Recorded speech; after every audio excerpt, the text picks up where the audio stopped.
Match. I spoke to sports lawyer and finance expert Daniel Geey about why this match is always talked about in terms of the money. Ultimately, what we are talking about is a gateway into the Premier League. And we all know the £8 or £9 billion pound question, which is the broadcasting revenues that get distributed.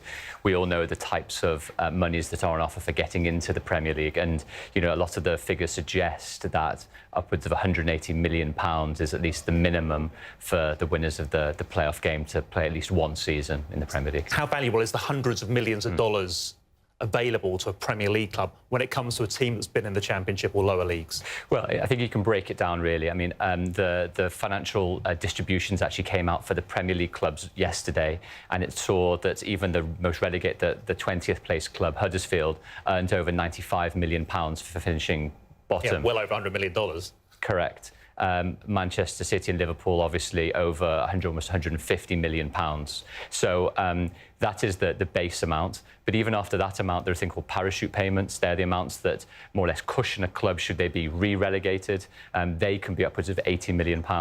Then there are brand and shirt deals, particular match day revenues. And ultimately, you know, a club in the Premier League is worth significantly more money to potential investors that may want to buy clubs. I think it's in 4 of the last 5 seasons, the Championship playoff final winner has then got relegated just a season later. Why is it so hard to stay in the Premier League? Well, if the top Premier League teams are earning over £150 million, if some of those teams are getting to the latter stages of Champions League competition, like Liverpool, Spurs, and again, even Arsenal and Chelsea in the Europa League, that can add another £100 million or euros worth to their revenue pot.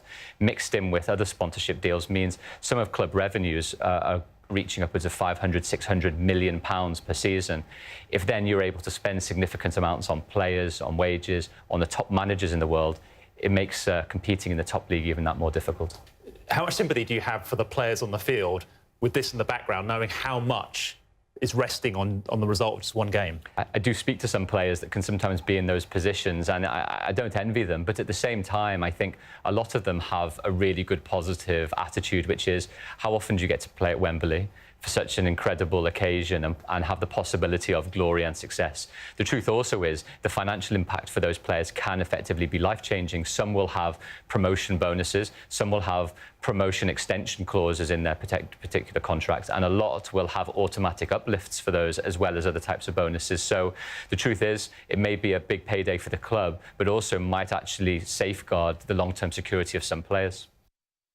Sports lawyer and finance expert Daniel Geey speaking to me earlier. Now,